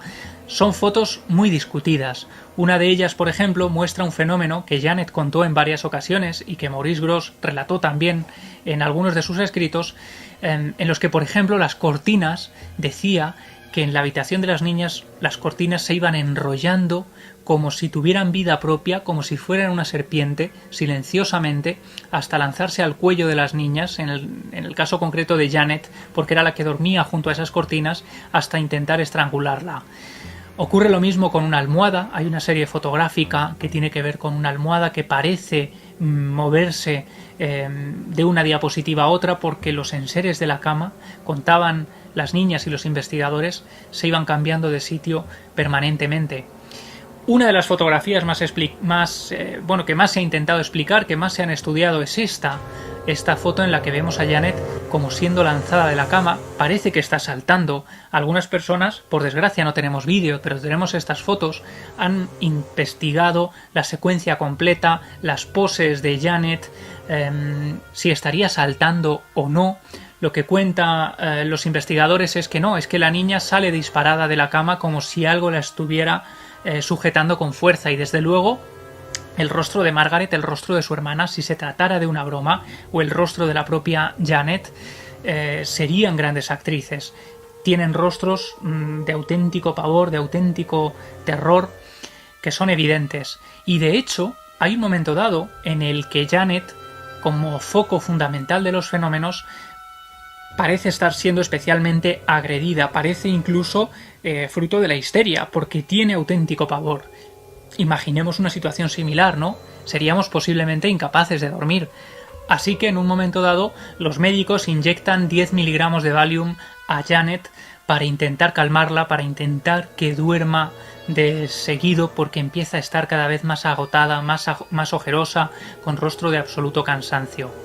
Precisamente esa noche en que Janet queda profundamente dormida, los investigadores están abajo con Peggy charlando cuando escuchan un estruendo brutal, una serie de golpes, suben rápidamente a la habitación y lo que encuentran es a Janet sobre un mueble en una postura absolutamente imposible. Y será una de las escenas que se repiten de manera recurrente, porque encontrarían a Janet desde ese día, desde esa noche, en ese tipo de posturas un tanto complejas, en lugares que no corresponden a una niña, en ocasiones incluso debajo del fregadero, dentro de un mueble, como si fuera sonámbula, como si por la noche estuviera moviéndose por la casa como dirigida por alguien, aunque ella nunca antes había tenido ese tipo de problemas. En esa progresión de los fenómenos, y gracias al libro que ha aparecido, que se ha publicado actualmente, sabemos lo que va sucediendo casi de forma cronológica. Una noche, Maurice Grosse y Guy Lyon Playfair están durmiendo en el salón, en el sofá, cuando toda la familia duerme en sus habitaciones, y se produce quizá uno de los fenómenos más impactantes y más cinematográficos. Mitad de la madrugada, con ese silencio absoluto que solo se produce a esas altas horas de la noche, entonces escuchan una voz quejumbrosa, una voz de anciano que procede de la habitación de las niñas, una voz imposible si la vinculaban con ese lugar. Era imposible que allí hubiera ningún anciano. Suben lentamente la escalera y entonces son capaces de identificar lo que dice esa voz. Esa voz los está llamando por su nombre. Cuando entran allí se encuentran en la habitación en penumbra y Janet hablando con ese tono quejumbroso de anciano. A partir de ese momento es cuando empieza a producirse el fenómeno de las voces de Enfield, que sería sin duda fascinante. Es uno de los fenómenos más extraños, yo creo, registrado en uno de estos casos de investigaciones paranormales. Y lo que hace Maurice Grosse es llamar a un compañero, a un buen amigo, al doctor Beloff, que es psicólogo, y él quizá podría aportar algo de información sobre qué es lo que está sucediendo, sobre qué extraño cambio en la personalidad de la niña está haciendo que hable con ese tipo de voces. Allí llega Beloff y vamos a escuchar un fragmento muy interesante de cómo en una de esas reuniones empiezan a hablar con la voz gutural, con esa voz grave que surge de la boca o de la garganta de Janet Hodgson, de 11 años, repito, una niña de 11 años. Esa es, digamos, el huésped sobre el que se instala esa voz que vamos a escuchar ahora mismo, y esto es lo que sucede. Vais a ver cómo incluso prácticamente parece reírse de los investigadores y no solo se trata de una voz, hace incluso sonidos animalescos. Let me hear you say my name. Come on, let me hear you say my name.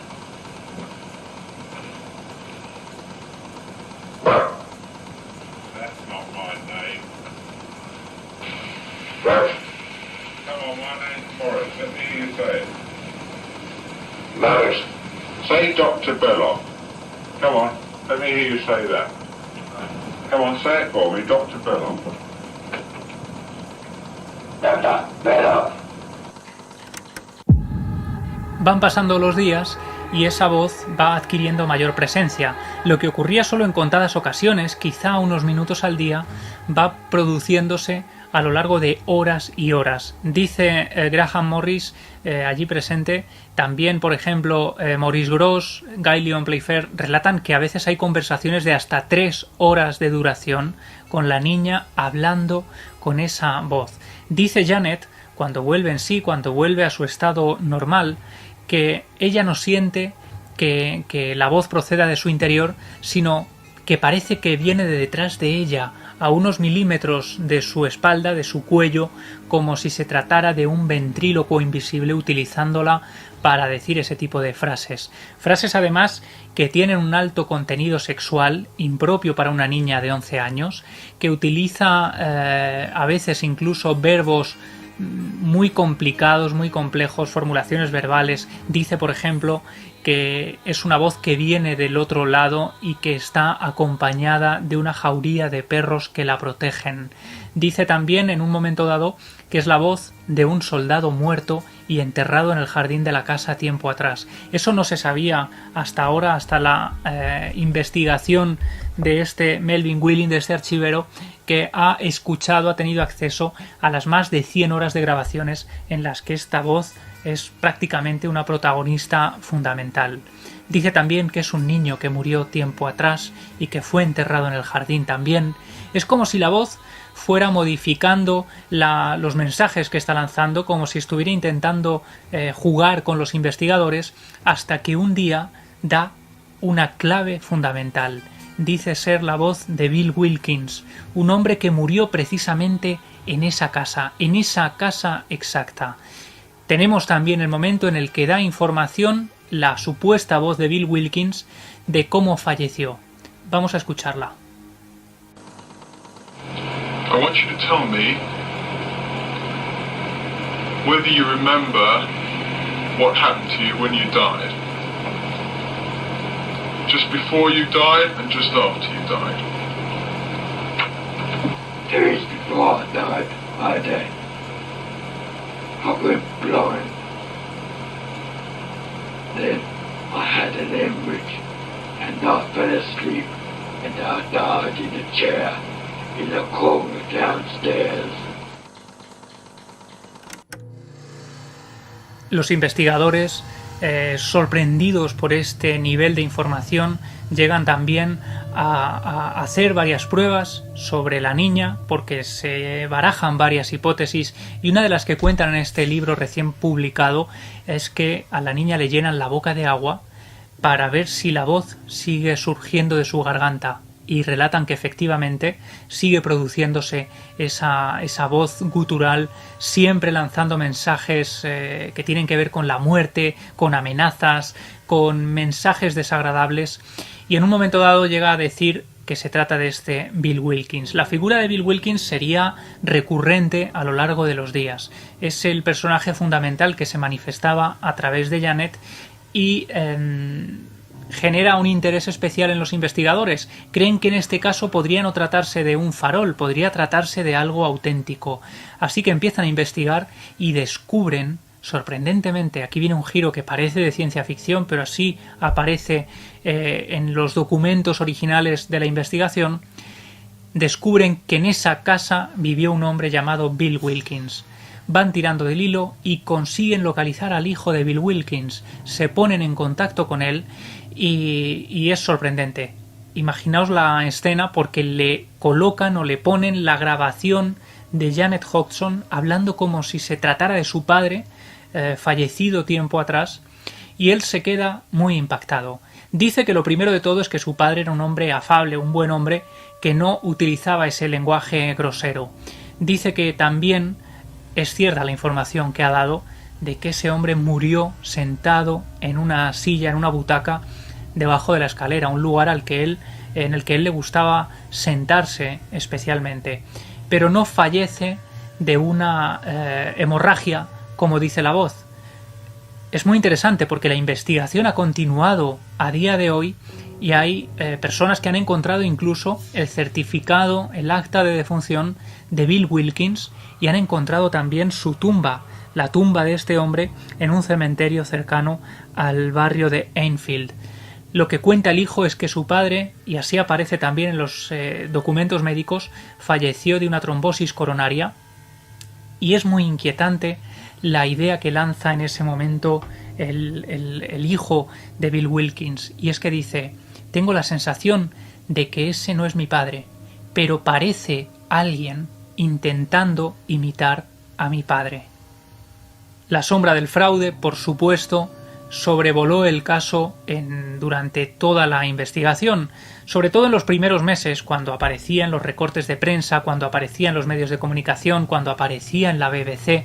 Múltiples periodistas llegaron allí para intentar arrojar luz. Incluso contaron los miembros de la familia que algunos llegaron a ofrecerles miles de dólares a cambio de confesar que todo se trataba de un fraude, para tener una exclusiva que lanzar al público para multiplicar las ventas de los periódicos. Imaginaos una familia que vive en ese barrio humilde en ese momento, en ese barrio obrero de Enfield, y rechazando importantes cantidades de dinero porque ellos siguen manteniendo que lo que está sucediendo es exactamente lo que están contando, ni más ni menos. Ellos quieren saber la verdad y ellos quieren que por fin alguien que comprenda el fenómeno pueda hacer que éste pare. Por allí aparecen incluso magos, ventrílocuos como Ray Alan, muy famoso en su tiempo, que pasa allí unas horas y dice que se trata de un caso quizá de ventriloquía inconsciente.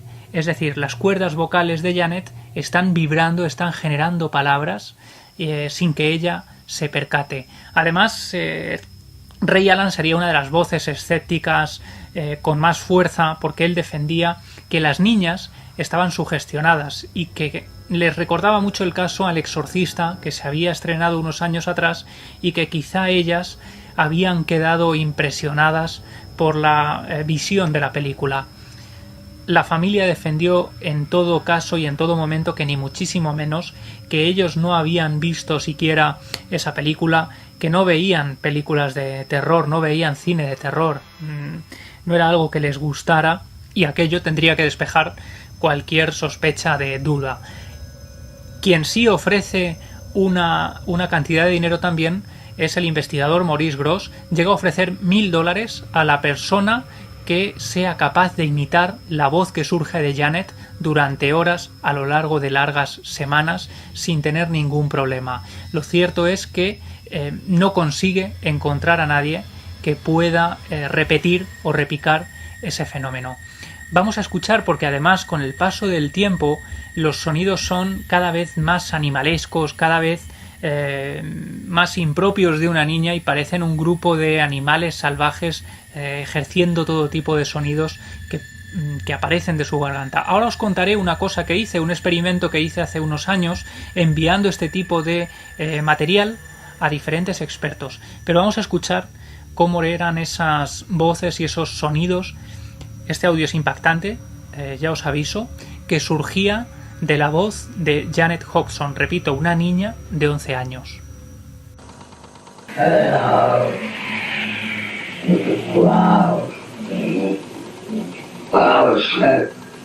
You just found me over asleep and he was talking. Down to sleep, where's the back to sleep?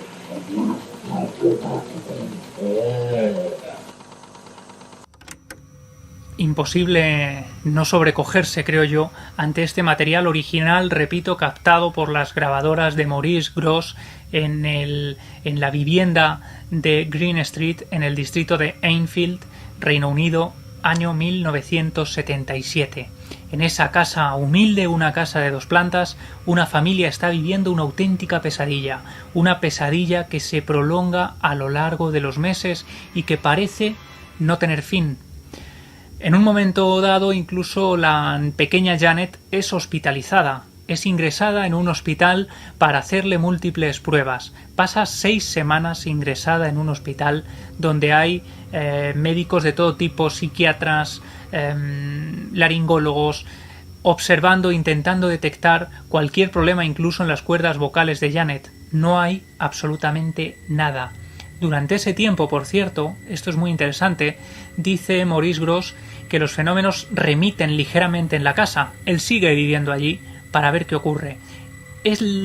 Su teoría es que Janet es fundamental en el desarrollo de los fenómenos, pero la casa también está aportando algo. De hecho, cuando la niña regresa, todo vuelve a su cauce y los fenómenos siguen desarrollándose. Os avanzaba que yo hice un experimento en su día para un programa de Milenio 3 que hicimos, ¿no? Y que se llamó La Voz del Infierno. Yo hice una prueba que era enviar diferentes cortes de sonido a distintos expertos del ámbito de la voz. Laringólogos, foniatras, actores de doblaje, médicos especializados en este tipo, imaginaos, ¿no? Una amplia cantidad de personas, incluso técnicos, analistas del sonido, como Manolo Rodríguez.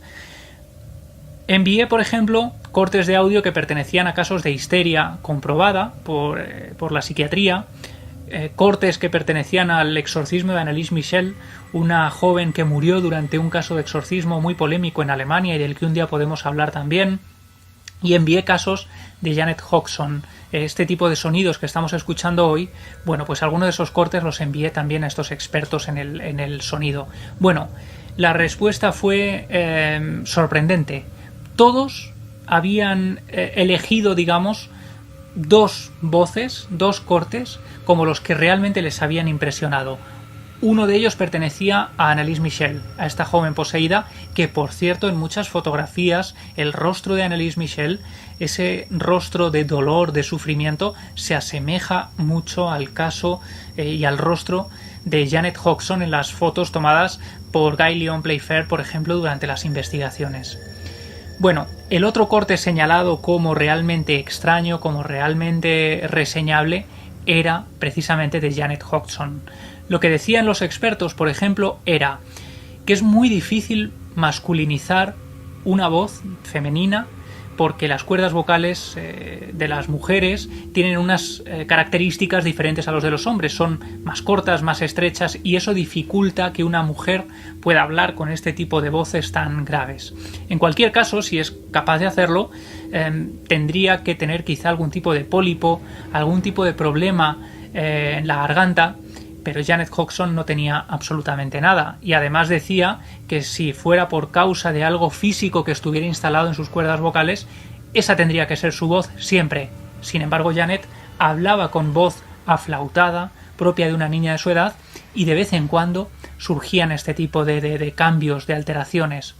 Y otro detalle importante que me contaban y me reseñaban es que en el caso de forzar demasiado la voz, digamos que en discursos por encima de 1 hora ya se considera que estamos sobreesforzando nuestras capacidades. Bueno, Janet estaba más de 3 horas hablando con este tipo de voces varias veces a lo largo del día, a lo largo de diferentes semanas.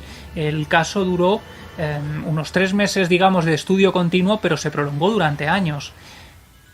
Tenía que haber algún tipo de marca en la garganta, en las cuerdas vocales de la pequeña, dejados por este tipo de sobreesfuerzo. Sin embargo, los médicos que la estudiaron durante semanas en el hospital no encontraron absolutamente nada. No había hemorragias internas, no había pólipos, no había nódulos, no había nada de nada. Una de las hipótesis que lanzaban era que la voz de Janet se estuviera fabricando con las falsas cuerdas vocales, unas cuerdas que tenemos que hacen que en momentos, por ejemplo, en los que perdemos la voz, sean ellas las que puedan actuar cuando nos salen, por ejemplo, esos gallos cuando estamos hablando. Pero claro, hablar con las cuerdas vocales durante tanto tiempo, durante horas, durante días, durante semanas, durante meses. Me decía también uno de los técnicos de sonido que llegaba a captar cierta bitonalidad en algunas de las voces. Eso es muy interesante.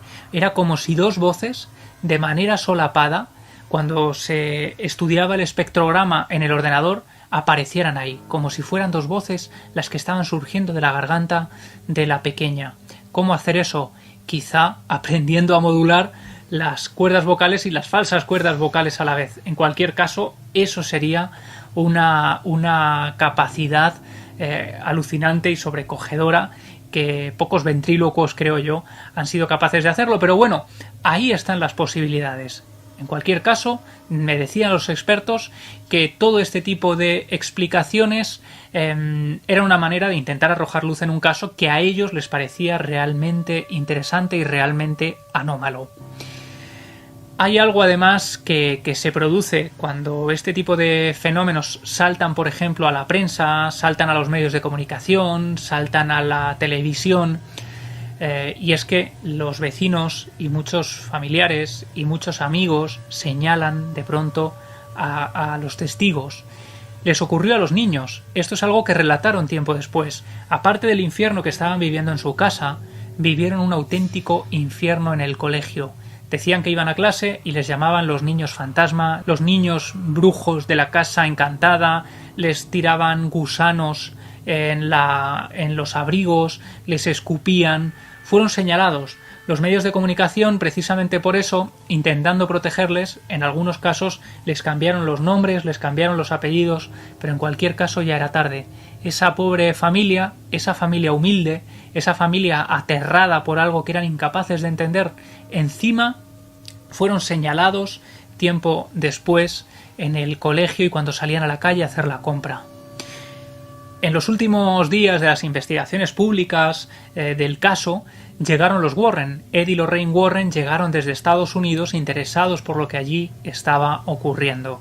Se entrevistaron con Maurice Gross, se entrevistaron con la familia, estuvieron allí apenas unos días para intentar esclarecer lo que ocurría y, por ejemplo, las niñas en una entrevista les cuentan que habían practicado la Ouija poco antes de producirse los fenómenos. Nunca lo habían contado, pero ante los Warren hacen esa declaración que ellos rápidamente vinculan a otros tantos casos que han empezado precisamente con ese juego de la Ouija, con una familia que empieza a jugar como si se tratara de un simple pasatiempo y empiezan a ocurrir cosas extrañas.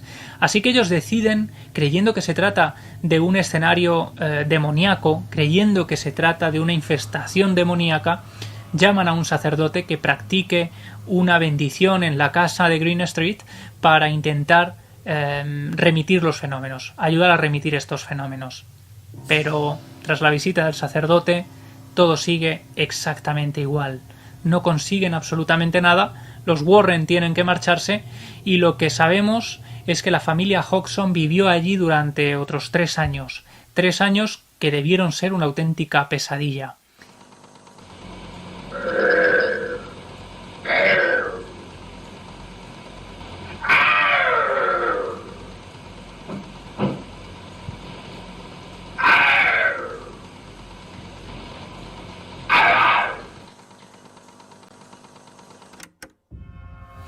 Finalmente consiguieron marcharse de allí, de esa casa que había sido un lugar donde lo habían pasado francamente mal, pero es que después vinieron también las desgracias y la tragedia, porque nada más abandonar la casa, a las pocas semanas se produce la muerte de uno de los pequeños de la familia, de Johnny, que muere víctima de un cáncer. Eso deja a toda la familia destrozada.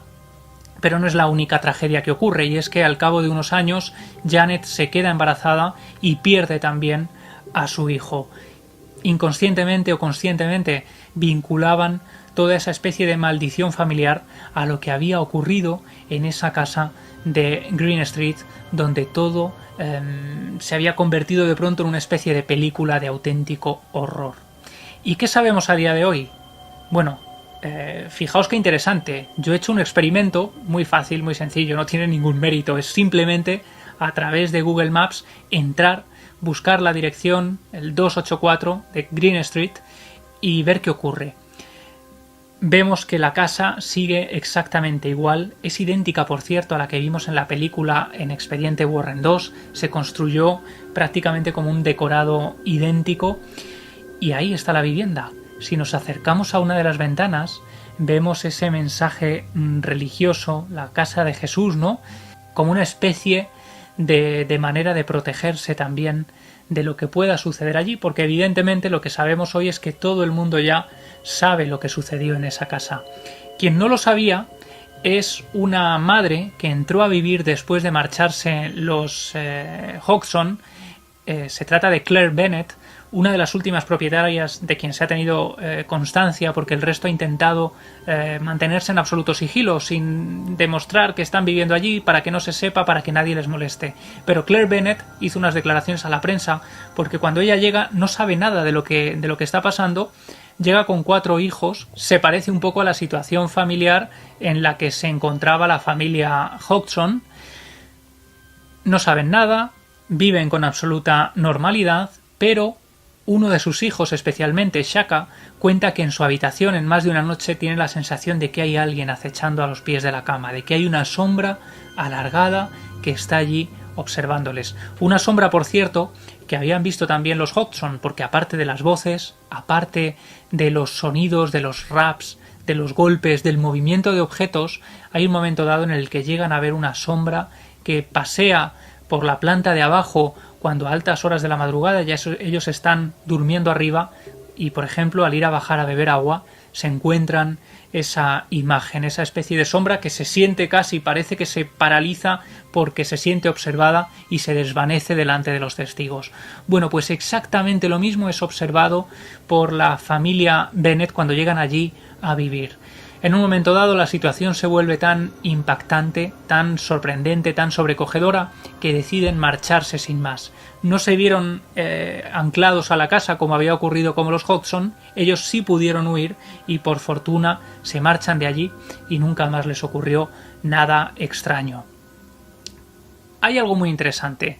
Hay algo que no se ha contado demasiadas veces o prácticamente ninguna. Hay algo que la gente desconoce.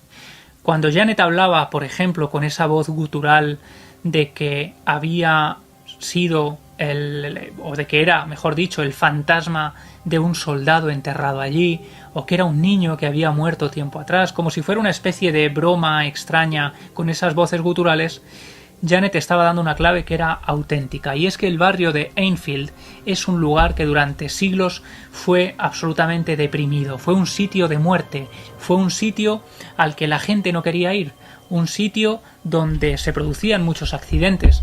Por fortuna, gracias a trabajos como este es uno de los libros de Richard Jones, un periodista y un investigador que ha escrito varios libros sobre el Londres misterioso. Resulta que en este trabajo fascinante, muy documentado, nos cuenta cómo el barrio o el distrito de Enfield es un lugar marcado ya por los sucesos extraños, por los sucesos paranormales desde hace siglos.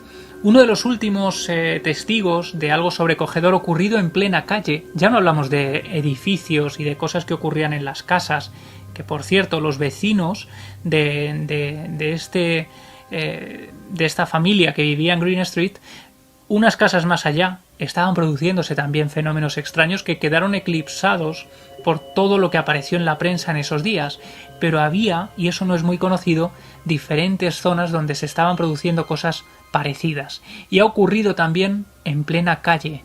En las calles de Enfield han sido escenario, por ejemplo, de la aparición en 1961 de un extraño carruaje. El testigo era Robert Bert, un joven que salía de casa muy temprano, aún era de noche, había niebla, era un día oscuro, y de pronto, circulando con su bici, ve las luces de dos farolillos acercándose lentamente hacia él, y cuando se le quiere dar cuenta, tiene prácticamente encima un enorme carruaje tirado por 4 caballos negros. Él se tiene que tirar de la bicicleta a la acera, y el carruaje pasa a toda velocidad. Tiene tiempo de ver que va conducido por 2 personas que parecen vestidas con ropajes antiguos, y delante de él, exactamente igual que ha aparecido aquel carruaje imposible, el coche desaparece, se desvanece entre la niebla. Sin saberlo, fue el último testigo de una leyenda que se contaba en Enfield, que era la del carruaje fantasma. Y es que en el siglo XVIII, XVII y XVIII, esta zona en concreto era una zona muy deprimida, una zona con muy malos caminos, donde la lluvia convertía en barrizales todos los terrenos y hacía imposible conducir por allí, con lo cual se produjeron decenas de accidentes mortales de coches que quedaron allí volcados, y además decían que como no era una zona de tránsito habitual, muchas de estas personas terminaban muriendo al cabo de varios días, aplastados por los carruajes y por los caballos, incapaces de moverse de ese lugar. Enfield fue escenario también de la aparición de una mujer vestida con ropajes oscuros que muchos relacionaban con una mujer acusada de brujería en el siglo XVII durante una terrible epidemia que vivió la zona, y muchos señalaron a esta mujer como si fuera la causante, la que había provocado la muerte de muchos vecinos. Hablaban también de un hombre vestido con armadura y decapitado, como ese fantasma de la leyenda de Sleepy Hollow de Washington Irving.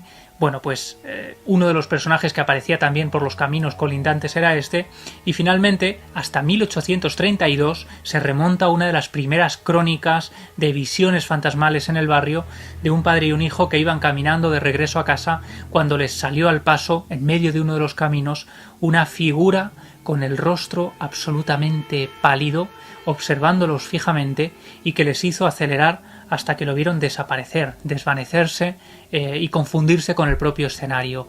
Lo que dijeron es que se trataba de un vecino que había muerto unos días atrás y al que nadie había enterrado, al que habían dejado prácticamente pudriéndose a la vera del camino. Lo curioso es que este barrio ha sido un lugar señalado, como vemos, desde hace siglos, pero qué duda cabe que en 1977 tuvo aquí un episodio fundamental, un episodio que será recordado para siempre, un episodio del que posiblemente nunca llegaremos a saber la verdad. Ya es tarde. La verdad posiblemente no la tengan ni Graham Morris, ni Guy Leon Playfair, ni siquiera las propias niñas, ni siquiera la propia Peggy Hodgson, que vio todo aquello que desbordaba a la propia familia y a todo el entorno. ¿Cuál es la verdad? No lo sabemos. Lo que es interesante y digno de análisis, creo yo, es que Maurice Grosse, ese investigador que llegó a vivir durante días enteros en esa casa, que pasó parte de su vida investigando qué había ocurrido allí, que estuvo más de 14 meses indagando en profundidad, pero pasó mucho más tiempo debatiendo, compartiendo sus pruebas con diferentes analistas, con expertos en todos los ámbitos, sufrió todo tipo de insultos. Y todo esto, como os digo, curiosamente venía sobre todo de personas que no habían pasado ni media hora en el interior de la casa. Venían de personas que ni siquiera se habían molestado en leer un solo libro sobre la investigación de estos fenómenos. ¿Qué hacer en ese caso? ¿Entrar a discutir, entrar al trapo o seguir dedicando todo tu esfuerzo, todo tu trabajo en aquello que realmente te apasiona para producir algo, aunque sea para ti mismo, sin importar qué piensen los demás? Bueno, pues yo creo que de eso podemos incluso aprender. Para mí el caso Enfield seguirá siendo siempre un enigma, no importa el tiempo que pase, no importan los libros que se publiquen y no importa la información. Aunque, como vemos, todavía nos sigue revelando ciertas sorpresas. Este libro que os decía y que os recomiendo yo, si manejáis el inglés, si manejáis el idioma, es un libro muy interesante. Quiero recomendaros otro libro de una buena compañera, aprovechando que hemos hablado de esta casa, que es este libro de mi compañera Clara Tahoces, donde habla, por cierto, del caso Enfield, el gran libro de las casas encantadas, pero habla de muchos otros casos. Hace un repaso por algunos episodios que a ella le parecieron interesantes, entre ellos el de una escuela en Madrid, que no podemos decir porque es un secreto, no podíamos decir la ubicación para evitar que hubiera aglomeraciones de gente que fuera allí a investigar, pero donde captamos unos sonidos realmente inquietantes. En este libro fantásticamente editado, si queréis para estos días en los que tenemos mucho tiempo en casa, pues podemos adentrarnos en este misterio. Yo espero que hayáis disfrutado de este archivo en particular.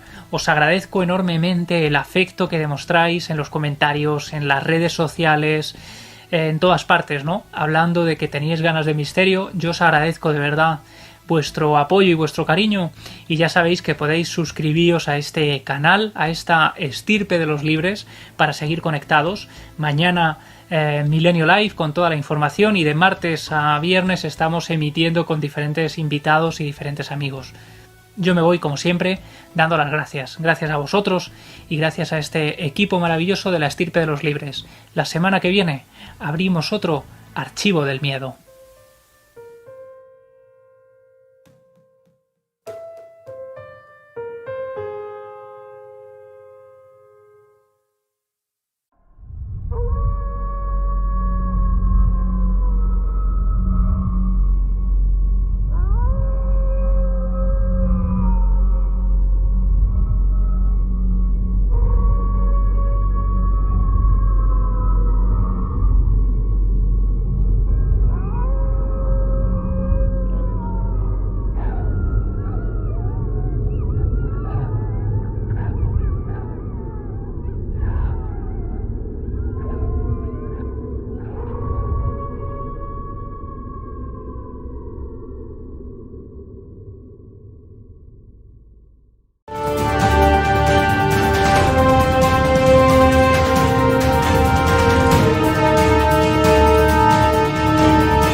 Cosmos, antimateria, célula, gen, chip, infinito, agujero negro, radiación, molécula, tormenta solar, nanobot, escáner cerebral. Ciencia asombrosa, porque los grandes misterios están aquí.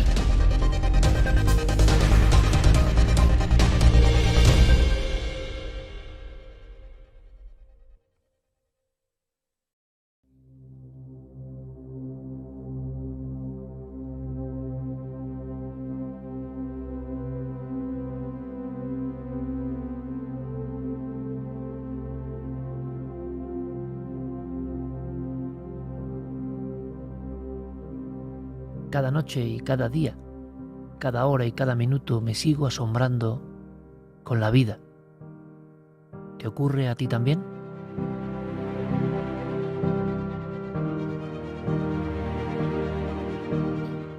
Todo este inmenso tejido de infinitas conexiones, de átomos, de células, de neuronas, la naturaleza desarrollándose durante millones de años para que ahora, en este punto de la partida, tú y yo estemos aquí.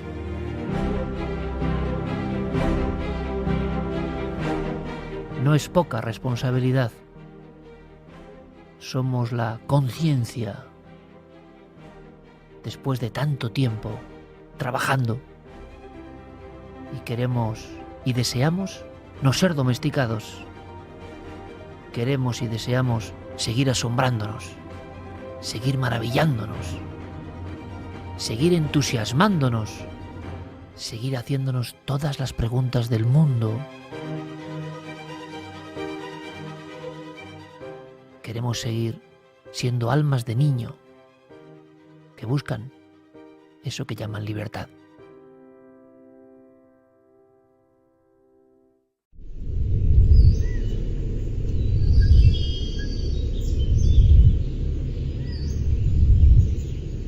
El último capítulo de nuestro cuento merece bien el título del fin de una estirpe. La estirpe de los libres.